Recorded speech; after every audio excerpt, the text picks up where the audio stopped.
Hello everyone, it is Bryce and Ren here, co-founders of Equity Mates Media, and we're here to announce our IPO. That's right, Equity Mates' initial party offering is here. FinFest is coming. We're calling all bulls, bears and party animals. The market's closed, the bar is open, and we're trading ideas at Australia's biggest investing festival. With expert speakers, special guests, DJs and booze, it's an inspiring and empowering event for investors of any level of experience. So save the date, 15th of October 2022. Head to equitymates.com/FinFest to register your interest today. Equity Mates FinFest is powered by Stake.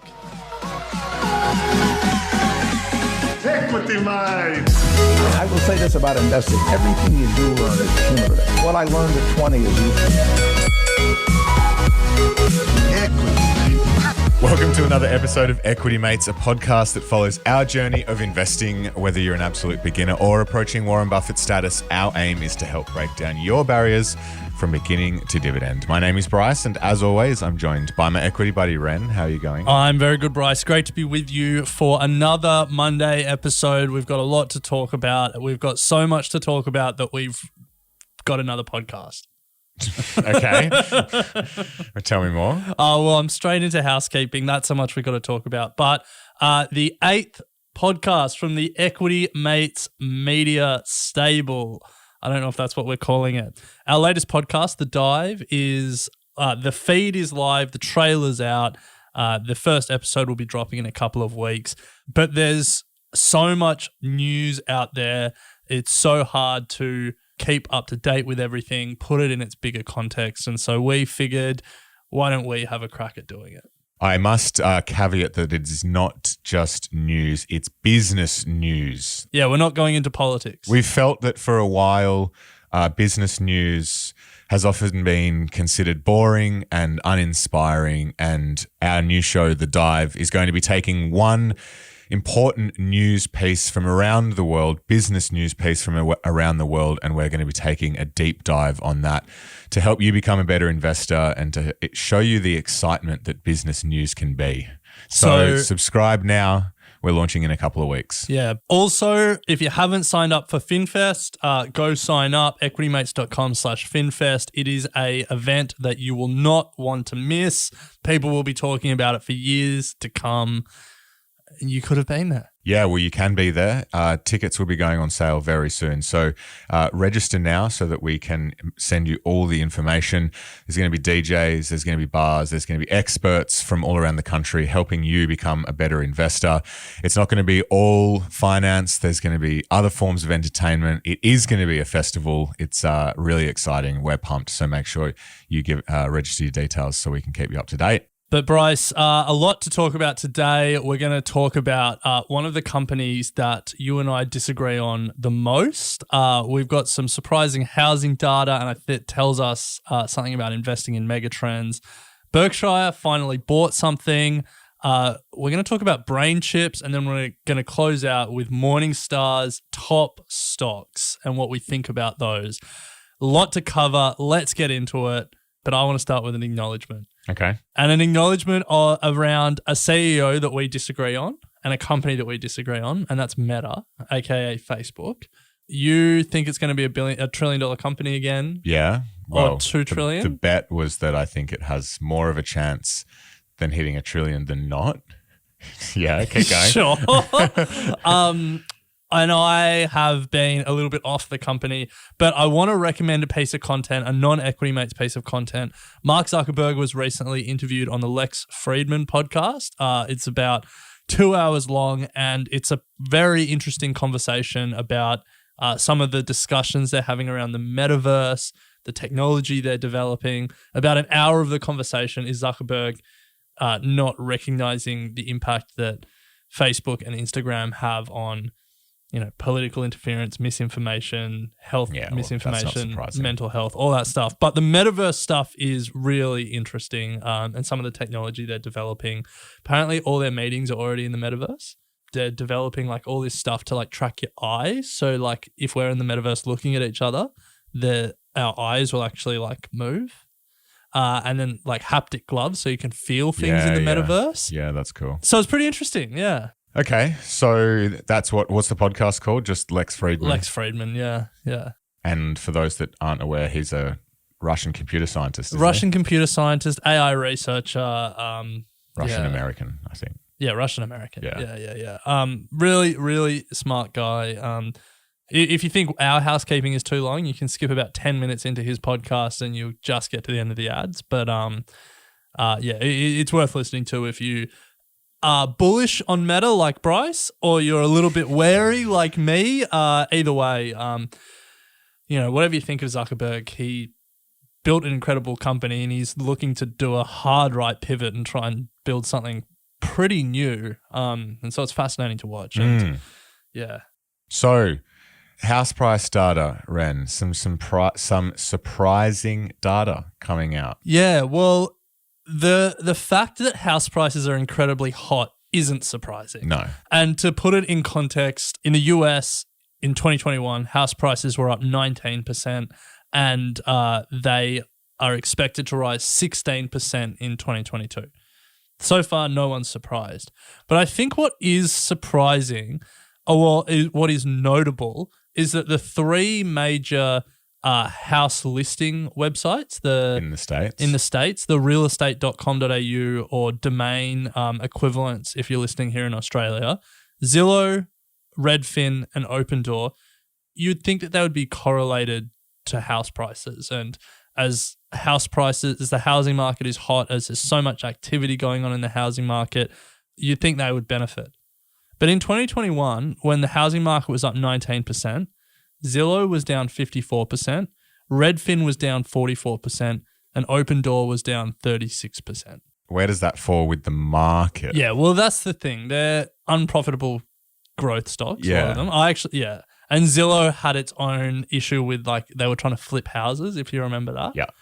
Yeah. But for me, it was just those two numbers put side by side is a reminder that investing in megatrends, investing in thematics isn't always a guarantee of success, because if you were like, I'm going to invest in the US housing is hot and supply is constrained megatrend. Picks and shovels.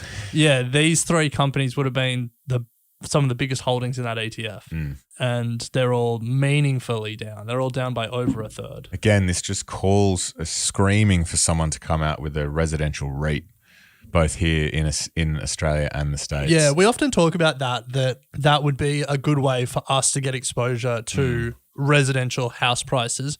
What it would also do is put more buying pressure on house prices. Look, if I'm in it one way or the other. True. Well, I mean, or you could say that, the BrickXs of the world would say, we've already solved this problem. You don't need it to be fractionalized through an ETF. It can be fractionalized through our BrickX platform. I don't know. I actually met someone that used BrickX the other day, and it's panned out. Has it? Yeah, more than doubled his money.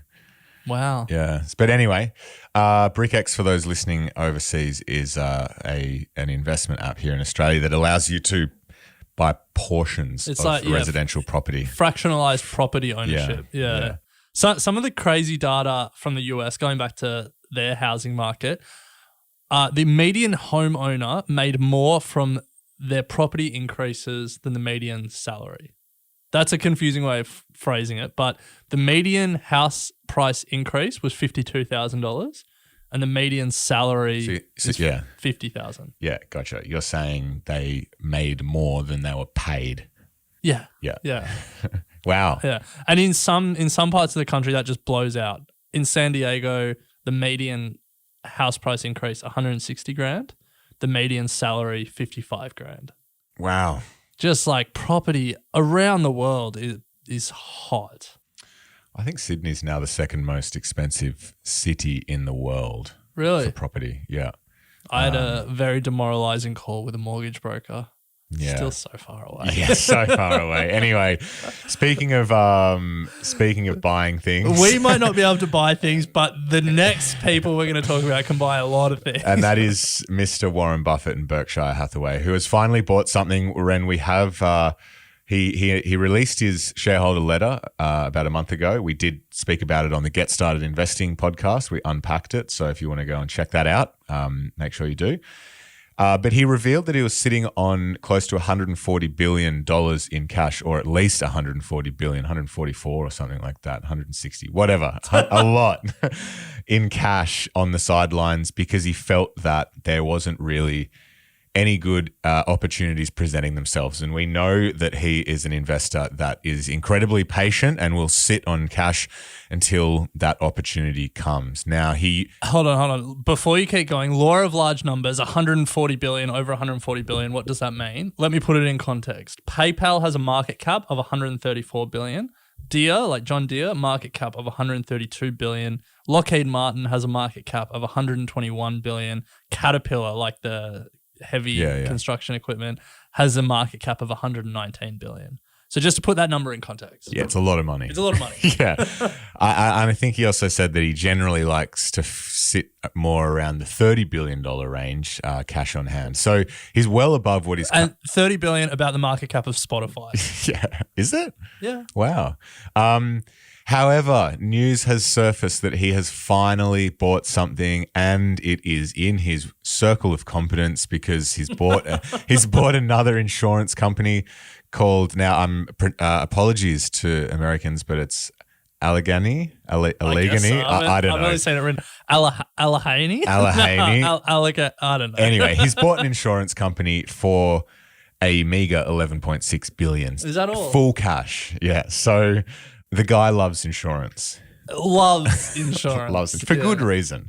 For good reason. It is his biggest deal since 2016. I think it's their first full acquisition since 2016. Yeah, right. Yeah, Okay. so like buy the whole company rather than invest in part of a company. Yeah. Yeah. The last time they did a full deal was Precision Cast Parts. Again, he loves that, always talking about it. 37 billion. 37 billion. Yeah. So not a massive acquisition in the grand scheme of things for Berkshire, but he does like insurance companies because of the float or the money that comes in from the premiums that allows him to then reinvest that into his cash pile. Stocks. Yeah.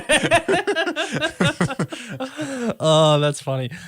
Now, we talk about really knowing a company and doing due diligence on a company, really watching them and taking your time. Well, this is the quintessential example of due diligence.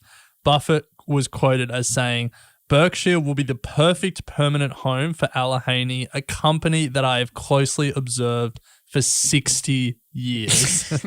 Now, if you're not doing that level of due diligence, Bryce, you're not at Buffett's standard. Unbelievable.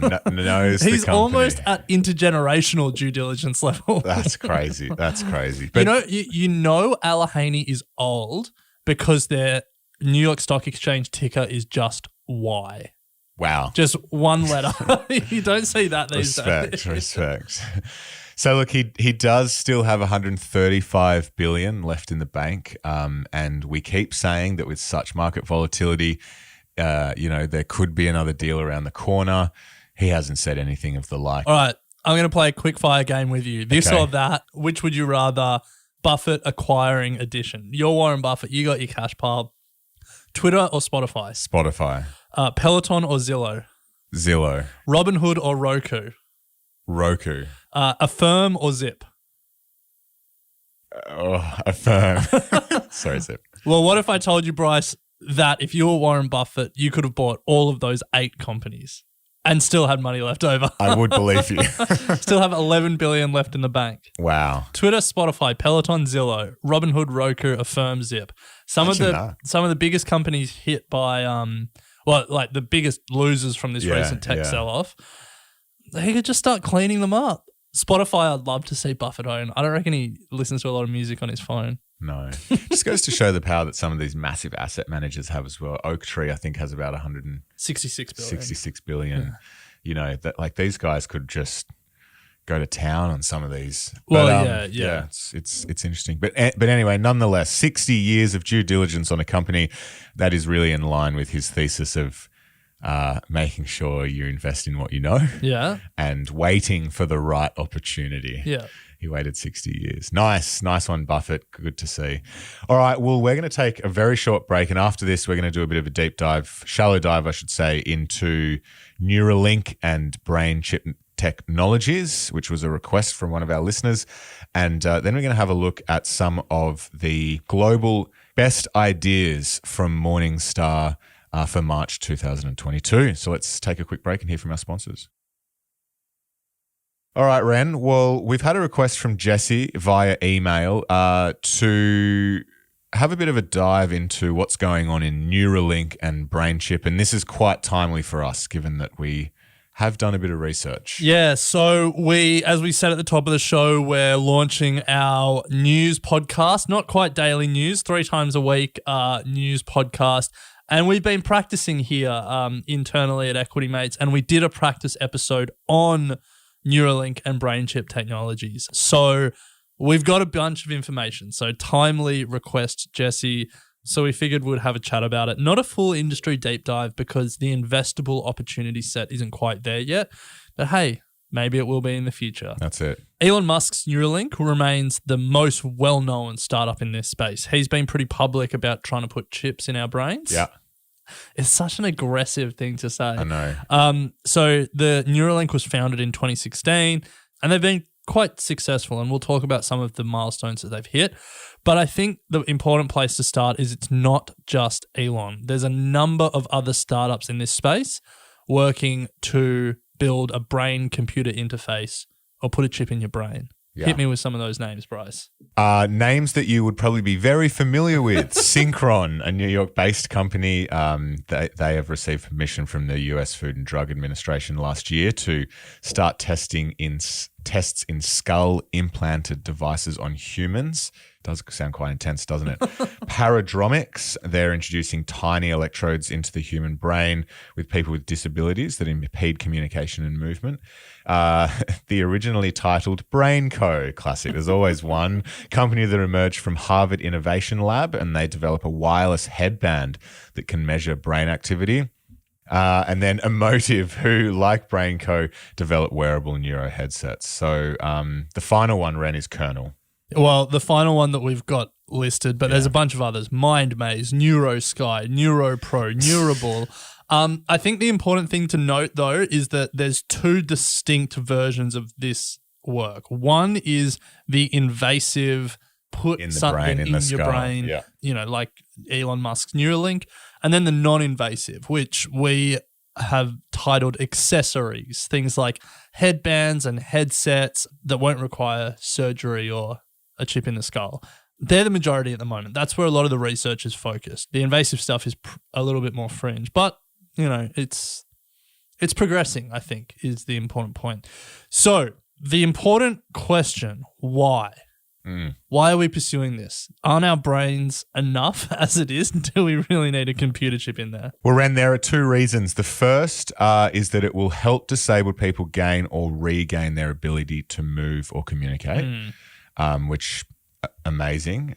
And I think, that's really where this use case is super exciting. And one of the examples we found when we were researching for this daily episode used blindness as an example. And there's 3 approaches that they spoke about. There's an accommodative approach, which would be what we do now, train guide dogs, help people move through the world as someone who's blind.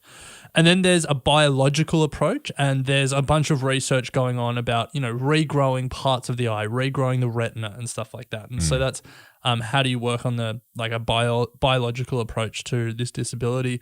And then the third one, which Elon Musk is a big proponent of, is an artificial approach. And that's where a brain-computer interface would get the visual data to the right part of the brain via a computer or a computer chip, basically bypassing the eyes. And so that was an example we read about that we thought sort of exemplified the different approaches and where Elon thinks he can make a difference. Yeah, well, then the second reason is to keep up with AI. Now, this might sound a bit weird, but the biggest point of friction in our engagement with technology is our fingers. All right, explain that to me. Well, interaction between our brains and our computers is limited by how fast we can type, scroll, punch the keyboard. We've still got we're limited by that. Yeah. And for someone who can't touch type as fast as you, Ren, it's an issue. Yeah, our brain is a supercomputer, our phone is a supercomputer, and the only thing that slows those two supercomputers just interacting at incredible speeds is our fat fingers. Yeah, our parents who still type with one finger. So imagine if you could perform Google searches, essentially control your technology through thought. Yeah. The speed of that is just going to be exponential. And I think the flow-on effects from that is obviously increasing humanity's intelligence. Now, it is a bit of a stretch, but that's an awesome capability to think about. And people might say intelligence is the wrong word because intelligence is, so many different things. But some of the key building blocks of intelligence you could definitely improve. For example, memory. Imagine if you could augment your memory with a computer-like storage. You connect it to the cloud. Like you didn't forget anything. Overwhelming. And then just like access to information and, these like key building blocks of intelligence start to just become supercharged. Yeah, it's weird. The idea of intelligence kind of changes. I think it becomes more about creativity. Yeah, exactly. And it's about how you use all this information. Use with the information. Yeah. If everyone has access to the same level of information. Look, I mean, there's a really anyway. utopian vision where it's like just beautiful, and then there's so many dystopian versions of this future. Well, Ren, that brings me to a question. Will I have a computer chip in my brain? Yeah, so this is where we can start to talk about what we've seen in terms of progress. And it has been moving in one direction. In 2020, a brain chip was successfully inserted into a pig. In 2021, a brain chip was successfully inserted into a monkey. And then the researchers taught that monkey to play video games, and you can jump on YouTube and watch it play. Jeez. Now, 2022, we have multiple startups progressing to human trials. So Crazy. That's where we're at. Like people this year will have computer chips in their brain. Neuralink, Elon Musk's company, put a job ad up in January of this year to hire a clinical trial director. And another startup, Synchron, they've actually started human trials last year, including a 4-person trial in Australia. Separate to these trials, December 2021, and again in Australia, a paralyzed man sent out the first ever direct thought tweet after having a computer chip implanted in his brain. Wow. So like... It's happening. I don't know if we can right now answer the question, will you? But... will someone? The answer is yes. It's happening. Well, with all things that really push the boundaries and progress quickly, where's government regulation at with this stuff? Yes. So unsurprisingly, governments have been. This is kind of heavy, actually. Unsurprisingly, governments have been 1, slow to respond, and 2, looking for military applications. Classic. But Chile was the first country to pass legislation regulating the use of neurotechnology.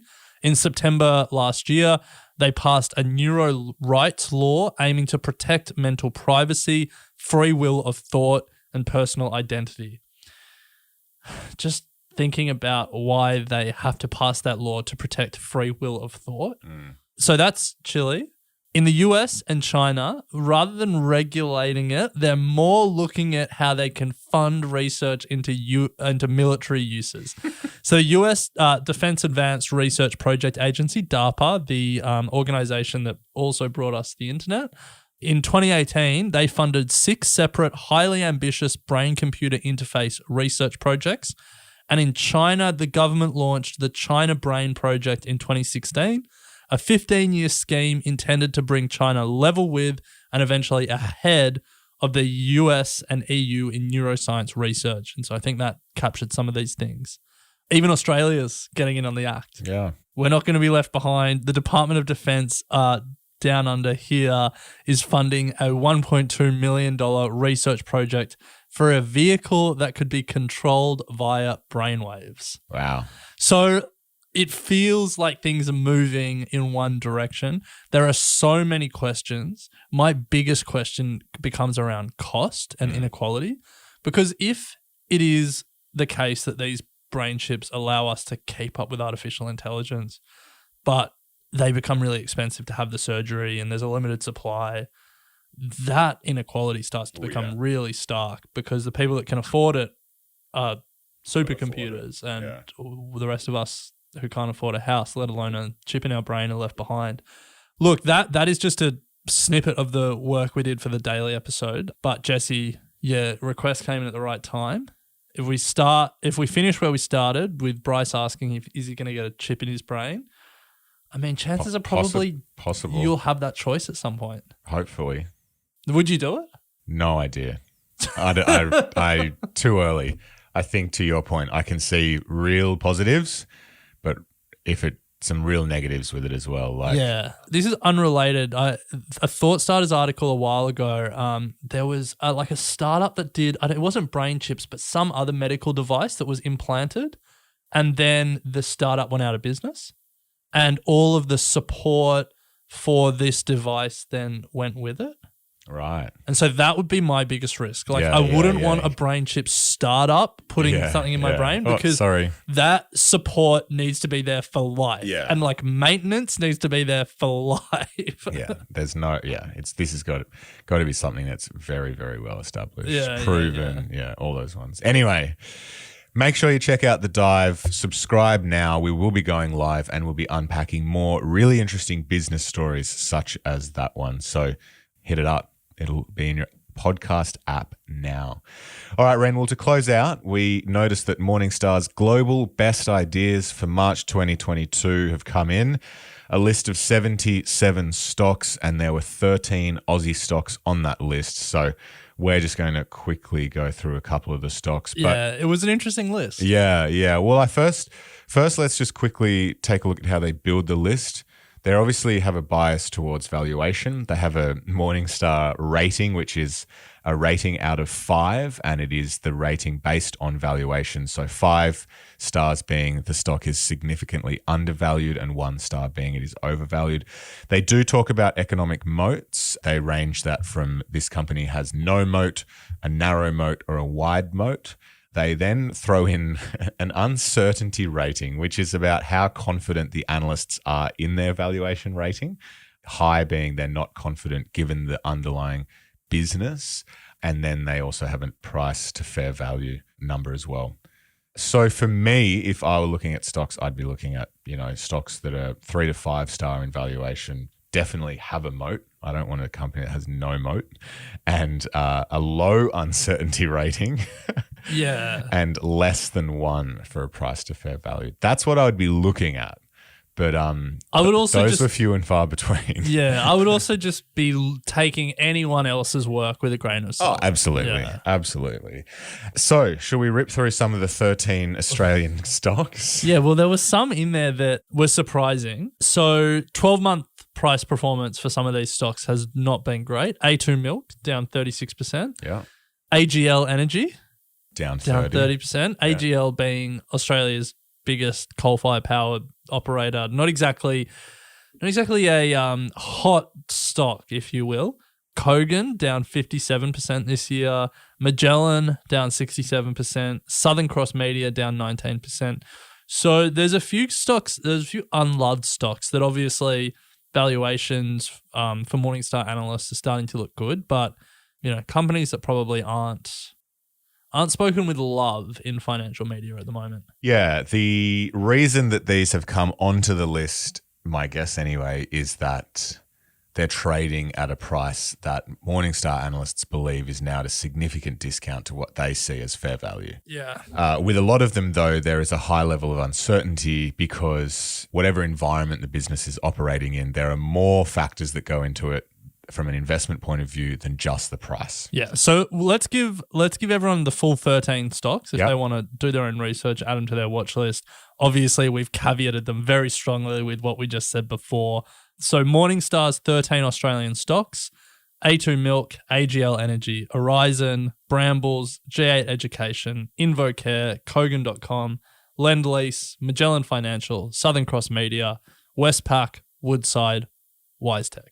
Nice. Only 3 of those stocks up in the past 12 months. 3 up. 13 Aussie out of a list of 77 on their global list. Yeah.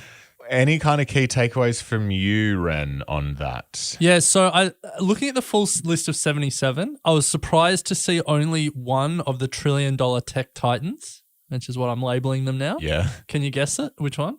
Well, you can probably actually just read Amazon. the notes, can't you? Yeah. No, I've looked at the list. Yeah, so Amazon was the only one there in their best ideas list. Westpac, the only of Australia's big four banks. 23 of the 77 Morningstar rated as wide moats, meaning more than 2/3 of their best ideas for March they don't think have wide moats, which surprised me. Yeah.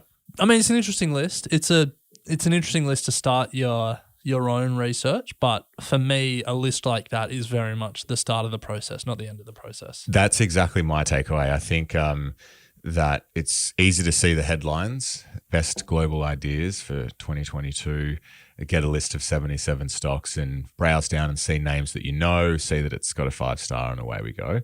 But there's so much more that goes into this process. So I think just like a general warning for the Equity Mates community that if you do have these sorts of things, it is a great idea generator, but please have a look under the hood. The one thing I will give Morningstar credit for is that they say when they take things off the list. Yep.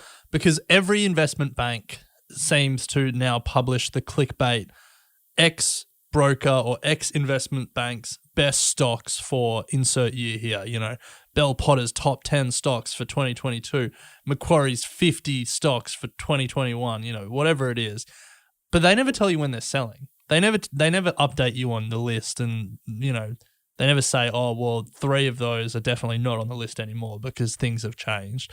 So the one thing that I think Morningstar, the way that Morningstar do it is better is they will say when they've removed something from the list as well. Yeah. It's worth checking out. They do give a couple of paragraphs on each of the stocks. Like the Kogan one, they start by saying shares in no moat Kogan. No moat Kogan, yeah. So I think that's pretty funny. But they definitely do spell out what they think is fair value and some of the reasons as to why. So if you want to have a look at that, you do have to be a premium member, unfortunately. But I think my key takeaway, this is not gospel. Use it as an idea generator, as they've called it, equity best ideas. Well, I mean, if people from Morningstar are listening and they are really confident in this, maybe they could track the performance of their best ideas and put that at the top or something. So we could see over the past 12 months, an index of their best ideas has returned.